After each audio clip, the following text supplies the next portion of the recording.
প্রথমে আসলে আমি চিন্তাই করিনি যে বিক্রি হবে। আমার প্রথম ইনভেস্টমেন্ট ছিল শাড়ি কিনেছি ১২,০০০ টাকার, সেটা নিয়ে আসছি। নিয়ে এসে এক ছোট ভাইকে বলেছি যে তুমি একটু শুট করে দাও। তখন জাস্ট শাড়িটা ভাঁজ করে ফ্লোরে রেখে আমার ওই ছোট ভাইকে দিয়ে ছবি তুলালাম। আসলে বিক্রি হবেও কিনা তাও আমি জানি না। পেজে দিলাম, দেওয়ার পরে আসলে তখন এই আশেপাশে পরিচিত মানুষজনরা দেখছে, ইয়ে করছে। তো একজন পরিচিত মানুষের থেকে আমি অ্যাড দেওয়াইনি। অর্ডার যখন হলো তখন আমার কোনো আইডিয়াই নেই আমি প্যাকেজিং কিভাবে দিব। টিস্যু ব্যাগে প্রোডাক্টটা নিলাম, নেওয়ার পরে কুরিয়ার কিভাবে করতে হয় বা কারা ডেলিভারি করে সেটাও জানি না। প্রোডাক্টটা ডেলিভারি ছিল হচ্ছে ধানমন্ডি। আমি এবং আমার বোন নিজে গিয়ে প্রোডাক্টটা ডেলিভারি করে আসি।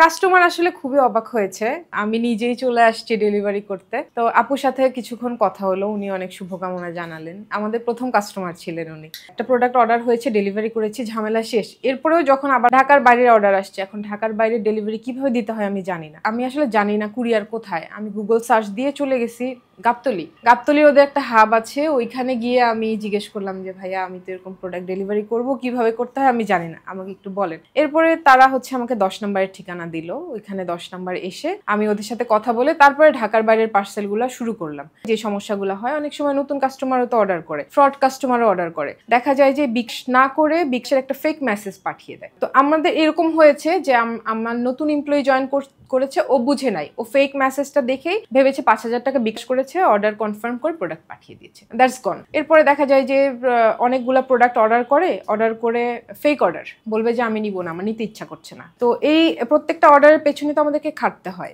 এমপ্লয়িরা খাটে, আমার প্রমোশনের টাকা খরচ হয়, আমি ডেলিভারি চার্জটা নষ্ট হয়। তো বিজনেসে আসলে এগুলা মানে থাকবেই। একবার এমন হয়েছে যে প্রোডাক্ট গিয়েছে এক কাস্টমারের কাছে, কালার লাইট ডিপ হয়েছে ড্রেসের। প্রত্যেকটা পোস্টে মেনশন করা থাকে যে ডিভাইস তারতম্যের কারণে কালার কিছুটা তারতম্য হতে পারে।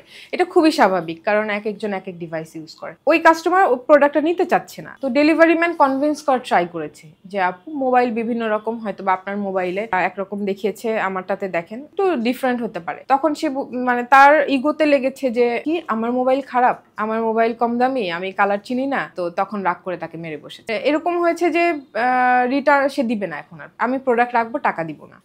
বলছে যে পুলিশ নিয়ে আয়, লোক নিয়ে আয়, কি করবি কর, আমি টাকা দিব না। মানুষ বলতো যে একটা মেয়ের পক্ষে কখনোই এত বড় ব্যবসা দাঁড় করানো সম্ভব না।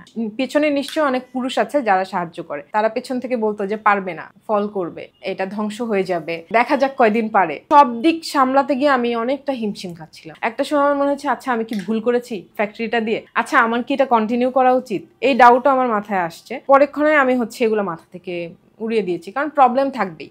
বেসিক্যালি আমি আসলে আগে থেকে চিন্তা করিনি যে আমার সামনে কি কি সমস্যা আসবে। সমস্যাগুলো আসার পরে আমি একটা একটা করে সলভ করেছি। আমার ছেলের জন্মের পরে আসলে আমার মনে হয়েছে যে আমার নিজের ক্যারিয়ারের প্রতি আরো একটু ফোকাসড হওয়া উচিত, নিজের গোলের প্রতি আরেকটু ওরিয়েন্টেড হওয়া উচিত। আর একটা রিজন হচ্ছে আমার ছেলে যেন আমাকে নিয়ে গর্ব করতে পারে, এরকম কিছুই আমার করা উচিত। আমরা রেডিমেড ড্রেসটা বেশি করেছি, কুর্তি, সালোয়ার কামিজ, বেবি ড্রেস। বিজনেসটা বুস্ট আপ হয়েছে হচ্ছে কম্বো ড্রেসের জন্য, মাদার বেবি ম্যাচিং ড্রেস, যেটা আসলে আগে ওইভাবে অত বেশি ছিল না। আমরা যখন এটা করি তখন এটা একদমই বুম করে, সবাই খুব অ্যাপ্রিসিয়েট করে, কাস্টমাররা খুব পছন্দ করে। তারপরেই দেখলাম যে অনেক ব্র্যান্ড এটা নিয়ে কাজ করতেছে, বড় ব্র্যান্ড বলেন, ছোট ব্র্যান্ড বলেন। বাট আমরা যেভাবে এটাকে প্রমোশন করছি, মার্কেটে আনছি, এটাই হচ্ছে অনেক বেশি ছিল আমাদের জন্য। আমি যখন নিজে ফ্যাক্টরি দিয়েছি, তো আমাদের নিজস্ব ডিজাইনার আছে 3-4 জন, ওরা কাজ করে, ভ্যারিয়েশন অনেক, এবং নিজেদের মতো করে কাজ করা যায়। এখন আসলে কাজের স্বাধীনতাটা অনেক বেশি, আমরা যেভাবে চাই সেভাবেই কাজ করতে পারি। ডিমান্ড মিট করার জন্য যেভাবে প্রোডাকশন করতে হয়, যদি ভলিউম বাড়াতে হয় বাড়াই, কমাতে হলে কমাই। তো এখানে আসলে কাজের স্বাধীনতাটার জন্যই আমার ফ্যাক্টরি দেয়া। আর আমার স্বপ্নই ছিল যে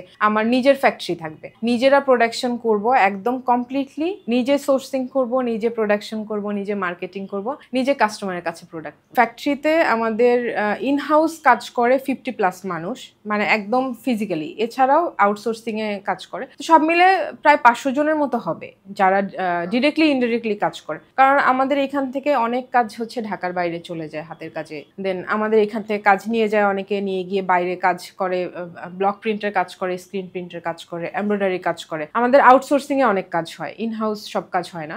ইনহাউস আমরা সুইংটাই করি, বাদ বাকি কাজগুলো হচ্ছে বাইরে হয়। সো এটার পিছনে অনেক মানুষ কাজ করে। হ্যাঁ, সেলিব্রিটিরাও ইউজ করে, দেশের বাইরেও অনেক প্রোডাক্ট যায়। কাস্টমাররা যারা দেশের বাইরে থাকে ওনারা পারচেস করে রেখে দেয়, এসে নিয়ে যায় বা কেউ গেলে তখন। এবং অনেক সময় আমি দেখি যে নাটকে আমাদের ড্রেস পরা, তারপরে হচ্ছে দেখা যায় আমি যাচ্ছি রিক্সা দিয়ে, পাশে একজন ড্রেস পরে হেঁটে যাচ্ছে। রিসেন্টলি আমি সাজেক গিয়েছিলাম ঘুরতে। খাগড়াছড়িতে একজন কাস্টমার পেয়েছি যে আমার ড্রেস পরে কেনাকাটা করছে। তো এটা খুব ভালো একটা আমার কাছে ফিল মনে হয়েছে যে এত রিমোট এরিয়াতেও আমার সামনেই পড়ে গেছে আমার কাস্টমার। এরকম বহুত হয়েছে যে রেস্টুরেন্টে খেতে গেছি, আমাদের ড্রেস পরেই আছে।